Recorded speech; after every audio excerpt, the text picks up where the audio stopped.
বাঙালি। আমরা হচ্ছি বিশিষ্ট বাঙালি জাতি, যে জাতি যদি শুনে চিলে কান নিয়ে গেছে, সেই চিলের পিছনে যতক্ষণ পর্যন্ত দৌড়ানো যায় ততক্ষণ পর্যন্ত দৌড়ায়।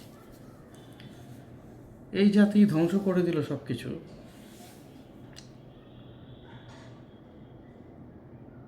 মসজিদুল আল আকসা, যেটা এখনো অক্ষুণ্ণ আছে, ভালো অবস্থায় আছে, সুন্দর আছে। আমাদের অনেক ভাইরা ওইখানে গেছে, তার ভিডিও পাঠিয়েছে, আমরা শেয়ার করেছি। তো দেখেন আমাদের দেশটাকে কি করলো তারা, এটার একটা গুজবকে ভিত্তি করে। এই গুজবকে ভিত্তি করে কত দোকানপাট লুটপাট করলো। তারা বলতেছে যে এই সমস্ত পণ্যকে বর্জন করতে হবে, ইহুদিদের পণ্য এগুলোকে কি করতে হবে? বর্জন করতে হবে। আমরা তো অলরেডি বর্জন করেছি, আমরা এগুলো পণ্য ইউজ করি না, আমরা কিনিও না। তো তারা কিভাবে বর্জন করতেছে দেখেন, বাটা শোরুমে গিয়ে সমস্ত বাটা জুতা যত আছে গাঁঠি ভরে বস্তা ভরে ভরে নিয়ে যাচ্ছে বর্জন করার জন্য।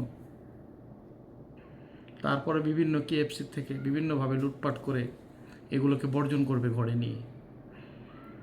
আমরা হচ্ছি সেই জাতি। ধিক্কার এই জাতির প্রতি। দেখেন এই জাতি জিয়াউর রহমানকে ধ্বংস করলো। এই জাতি এরশাদকে ধ্বংস করলো। এই জাতি খালেদা জিয়াকে ধ্বংস করলো। এই জাতি শেখ হাসিনাকে ধ্বংস করলো। এখন বর্তমানে আমাদের ছাত্র দ্বারা দেশ পরিচালিত হচ্ছে, খুব ভালো লাগছে। তো স্টুডেন্টরা, তোমরাও নিশ্চিন্তে থাকো যে সামনে তোমাদেরও ধ্বংস আসবে এই জাতির কাছ থেকে। লেখাপড়া করতে গিয়ে লেখাপড়ার নামে রাজনীতি, বাহ কি সুন্দর জাতি। আমাদের রবীন্দ্রনাথ ঠাকুর, যাকে রবি ঠাকুর বলা হয়, তো উনি একটা কথা বলছিল, অনেক আগের কথা সেটা, তাই সেই কথার জন্য আমি তাকে মন থেকে একটু খারাপ জানি আমার দৃষ্টিতে। উনি বলেছিল, দেখেন আমাদের দেশে যখন বিশ্ববিদ্যালয় হবে, তো সব দেশ থেকে রায় নিল, যে সবাই রায় দিল যে হ্যাঁ বাংলাদেশে একটা বিশ্ববিদ্যালয়ের দরকার আছে, লেখাপড়ার দরকার আছে, করবে সবাই পড়ালেখা, গড়বে দেশ, উন্নয়ন করবে। তো সবাই এটা থেকে স্বীকৃতি দিল, শুধুমাত্র আমাদের রবি ঠাকুর, উনি বলল মূর্খের দেশে কিসের বিশ্ববিদ্যালয়, মূর্খের দেশে কিসের বিশ্ববিদ্যালয়। আমাদের রবি ঠাকুর সেটাকে ভেটো দিল, যাকে আমরা রবীন্দ্রনাথ ঠাকুর বলি। তো তাকে আমি সেলুট জানাই। সে যে একজন মহাজ্ঞানী, রবি ঠাকুর যে একজন জ্ঞানী, সেটার বাস্তবতার প্রমাণ এখন আমরা পাচ্ছি। উনি যে একজন জ্ঞানী ব্যক্তি, সেটার বাস্তবতার প্রমাণ এখন আমরা পাচ্ছি। রবি ঠাকুরের কথাই বাস্তব, সত্য। মূর্খের দেশে কিসের বিশ্ববিদ্যালয়? তো তারা কি করতেছে লেখাপড়ার নামে? তারা কি লেখাপড়া করবে না রাজনীতি করবে? তারা কোটার জন্য যুদ্ধ করলো, কোটা কোথায়? কোথায় গেল সেই কোটা? তারা এখন রাজনীতিতে দেশ চালাবে। যাক, আমরা চাই আমাদের দেশ ভালোভাবে চলুক। তো দেখেন এই ভার্সিটি, তারা সবাই জানে কি না জানি না আমি, তো সমগ্র জায়গাটাই আমাদের কার্জন হল থেকে শুরু করে এই জায়গাগুলো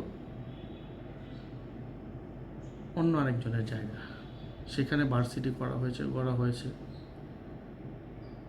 স্যার সলিমুল্লাহ, যাকে বলা হয় স্যার সলিমুল্লাহ, ওনার জায়গার উপরে ভিত্তি করে সমগ্র ঢাকা ভার্সিটি এলাকাটা, এরিয়াটা, এবং সলিমুল্লাহ হল, আমাদের মিটফোর্ড, ওনার সমস্ত জায়গা জমিন সব ওনার জায়গা জমিনে এগুলো হচ্ছে।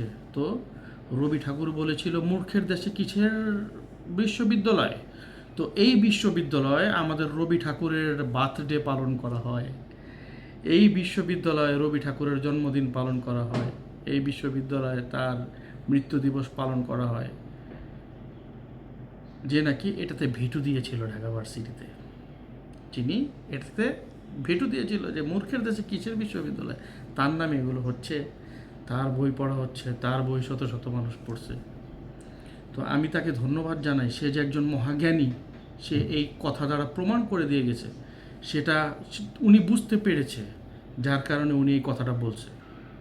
আসলে তিনি খুব জ্ঞানী, এখন আমি বুঝতেছি, কিন্তু আগে তার প্রতি আমার মনের ভিতরে একটু ক্ষোভ ছিল, বর্তমানে তার প্রতি আমার খুব প্লিজড। সে যে একজন জ্ঞানী সেটা আমি বুঝতে পেরেছি এই কিছুদিনের মধ্যে। জ্ঞানীদের কথা কখনো বৃথা যায় না।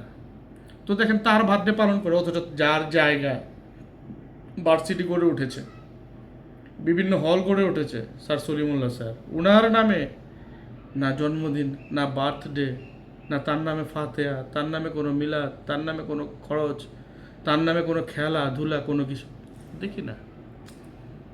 এই হচ্ছে আমাদের দেশ। এই জাতির কাছ থেকে আমরা কিভাবে কি পাবো, কিভাবে কি আশা করব? এই জাতি দেখেন, আমাদের তাহেরি সাহেবকে কিছুদিন আগে দেখলাম, সে ফেসবুকে বস্তার মধ্যে কোকের বোতল আনছে, বর্জন করবে, এইভাবে বর্জন করে ফেলাইতেছে। উনি পকেটের টাকা খরচ করে কোক কিনে এনে মানুষকে দেখাইতেছে আমি বর্জন করতেছি, টাকা দিয়ে কিনে এনে। টাকাটা কোথায় গিয়েছে? ইহুদির কাজ তো তুমি কোক খাও না ফালাও, এটা আমার দেখা বিষয় না, ক্যাশ দাও, কোক নাও, তাদের কাজ এটা। তো সে টাকা দিয়ে কিনে কোক বর্জন করছে। জাতি, বাঙালি জাতি আমরা। তো এই জাতির অনেক কিছু বুঝে না, রক্তের বিনিময়ে কোনো কিছু পাওয়া যায় না। যেমন কোটা আন্দোলনের সময় আবু সাইদের রক্তের বিনিময়ে, জীবনের বিনিময়ে কোটা প্রধানমন্ত্রী মেনে নিয়েছিল। এরকম 52 সালের ভাষা আন্দোলনের সময় রাষ্ট্রভাষা বাংলা চাই দাবিতে পুলিশের গুলিতে সালাম, বরকত, রফিক, জব্বর, শহীদুল্লাহ সবাইকে গুলিবিদ্ধ করে মারা হয়। তাদের রক্তের বিনিময়, তাদের শহীদের বিনিময়ে আমরা রাষ্ট্রভাষা বাংলাকে পেয়েছি, যেটা ইন্টারন্যাশনাল মাদার ল্যাঙ্গুয়েজ ডে হিসেবে পরিচিত।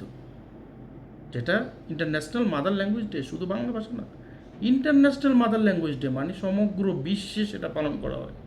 21শে ফেব্রুয়ারি আন্তর্জাতিক মাতৃভাষা দিবস। কার বিনিময়ে? শহীদের রক্তের বিনিময়ে।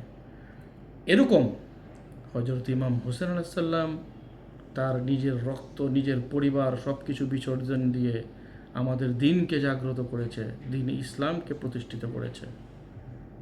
শহীদের বিনিময়ে কোনো কিছুই পাওয়া যায় না। এটা আমাদের মূর্খ জাতিরা, ক্যাম্পাসধারীরা, ছাত্ররা বুঝেনি। তারা আবার তাকে ডেকে এনে বিচার করবে, এই করবে, সেই করবে। কেন? দেশ তুমি পরিচালনা করো, তুমি দেশ চালাও, ভালো কথা।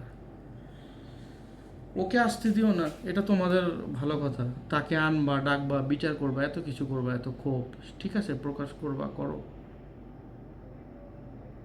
কিন্তু দেশের ক্ষতি কেন করো? উনি যেই সমস্ত জিনিসগুলো গইরা গেছিল, সেই সমস্ত জিনিসগুলোকে ভেঙে দেওয়া হয়েছে। এগুলো কাদের টাকায় করা? আমাদের টাকায় করা জিনিস। এই জিনিসগুলো আমাদের টাকায় করা, আমাদের টাকায় করা জিনিসগুলোকে ওনারা ভেঙে দিয়েছে। জনগণের টাকায় করা জিনিস। কি করলো? আমাদের সম্পদ নষ্ট করলো তারা। তারা কি করলো? আমাদের এই সম্পদকে নষ্ট করলো। তাদের টাকা গেছে না, এটা আমাদের টাকা, এটা আমাদের টাকা গিয়েছে।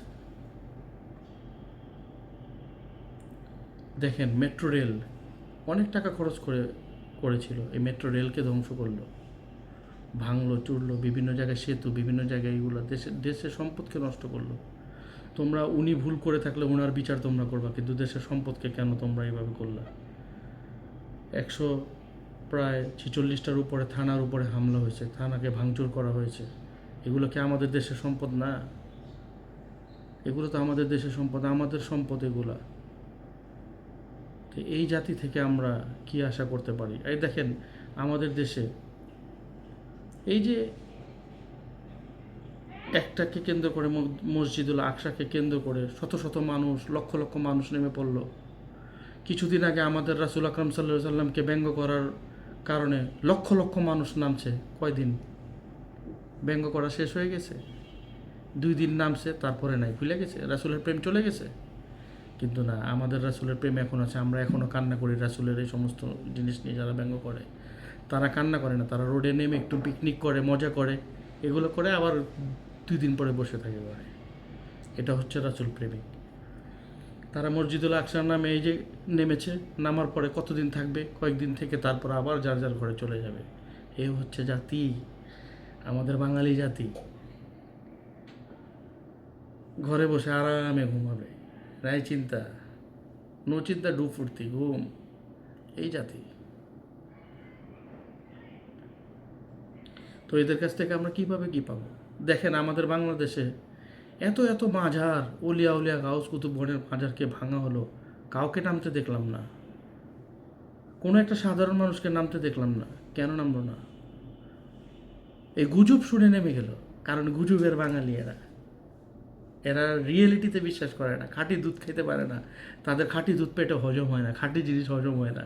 তারা সবসময় ভেজাল জিনিস পছন্দ করে, গুজব পছন্দ করে।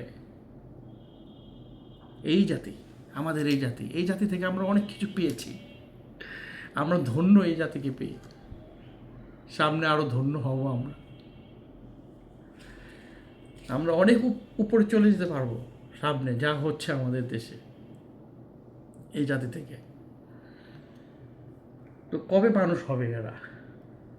এদেরকে কে বুঝাবে? দেখেন বাংলাদেশে এত উলিয়া উলিয়া গাউস কুতুবগণ ইসলাম ধর্ম প্রচার করার জন্য এই দেশে নিজের শহর, নিজের ঘর বাড়িকে বিসর্জন করে দিয়ে এইসব জায়গায় আসছে, তাদের মাজারকে ভাঙা হয়েছে, একটা মানুষ কোনো প্রতিবাদ করেনি। আজকে মসজিদুল আকসা গুজব ছড়াইছে, অথচ কত কত মানুষের প্রতিবাদ। সেটা ওইখানকার মানুষ করবে। আমরা কি মসজিদুল আকসাকে ভালোবাসি না? আকসাকে, রাসূলকে ভালোবাসি না? অবশ্যই ভালোবাসি, আমরা অবশ্যই প্রতিবাদ জানাই। তাই বলে যারা উলিয়া উলিয়াদের মাধ্যমে আমরা এই মসজিদ চিনছি, মসজিদে নববী চিনছি, মক্কা মদিনা এগুলো আমরা চিনছি, যাদের মাধ্যমে ধর্ম আমরা পেয়েছি, তাদের মাজারকে ভাঙা হয়েছে, গুড়িয়ে দেওয়া হয়েছে, অথচ আমরা তাদের জন্য বিন্দুমাত্র আফসোস করিনি আর নামিনি। অথচ ধর্মের নামে এখন আমরা কত সুন্দর সানগ্লাস পরে, গালে ট্যাটু লাগিয়ে, ট্যাটু দেশের পতাকা লাগিয়ে, এখানে ট্যাটু লাগিয়ে তারা নেমেছে প্রতিবাদ করার জন্য। কিছু কিছু মেয়েদেরও দেখেছি আমি। এইগুলা কি? এটা দেশে কি হচ্ছে? এই দেশে আর সামনে কি হবে? এই দেশের কি পাবো আমরা এই দেশ থেকে? কেন এত অলিয়া উলিয়ার আগমন এই দেশে? কারণ জানেন? এই দেশে এত অলিয়া উলিয়ার আগমনের কারণ হচ্ছে জাহেলিয়াতের জায়গা, যেখানে অন্যায়, অবিচার, রাহাজানি, লুটপাট, মারামারি, কাটাকাটি, হিংসা, বিবাদ যেখানে বেশি থাকবে, সেখানে অলিয়া উলিয়াদের আগমন হবে। এই দেশে আগমন হওয়ার কারণেই একটাই, মক্কায় কেন রাসূলকে পাঠানো হলো? কারণ জাহেলিয়াতের যুগ ছিল সেই সময় মক্কায়। আইএমএ জাহেলিয়াতের যুগ ছিল ওই সময়। নারীদেরকে হত্যা, বাচ্চাদেরকে হত্যা, রাহাজানি, লুটপাট, নির্যাতন এগুলো ছিল, যার কারণে রাসূলকে মক্কায়, আরব দেশের মক্কা নগরীতে কুরাইশ বংশে তাকে পাঠানো হয়েছিল। এইরকম আমাদের দেশেও এই জাতিকে ভালো করার জন্য অনেক অলিয়া উলিয়াগণকে রাসূল আকরাম সাল্লাল্লাহু আলাইহি সাল্লাম খাজা মঈনুদ্দিন চিশতির মাধ্যমে আমাদের দেশে পাঠিয়েছেন।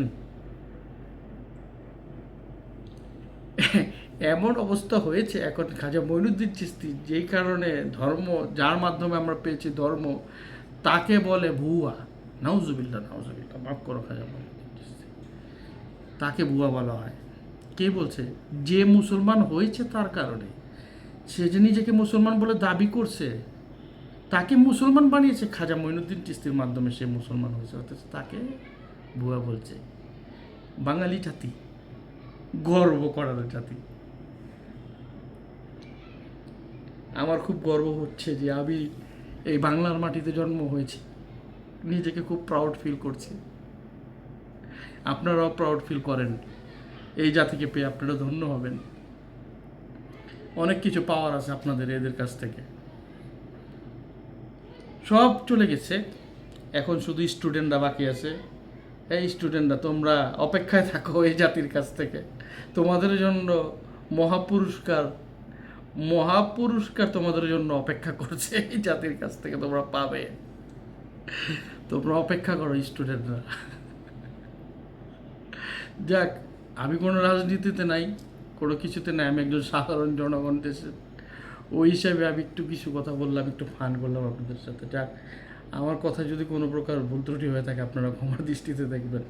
আসসালামু আলাইকুম রহমতুল্লাহি ওয়া বারাকাতুহু।